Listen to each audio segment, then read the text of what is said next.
プラダンで、簡単貼るだけ。窓の、寒さ対策。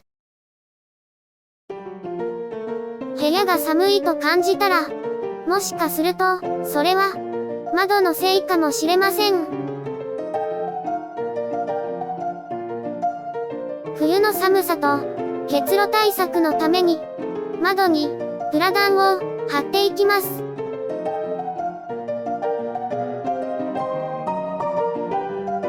材料は、養生用、プラスチック段ボール。そして、剥がせる両面テープです。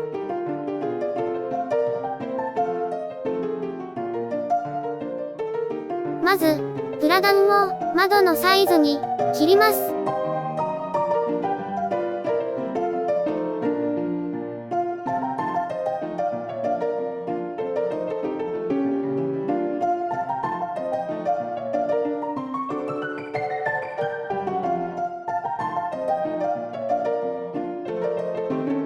そのプラダンに両面テープを貼ります。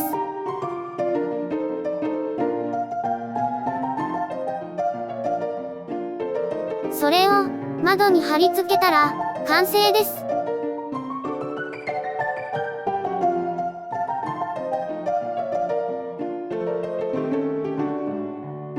両面テープの跡が残らないように、春になったら剥がすのがおすすめです。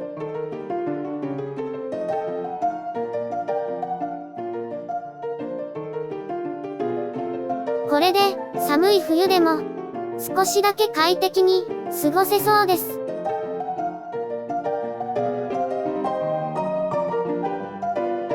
ふふふ。ではまた。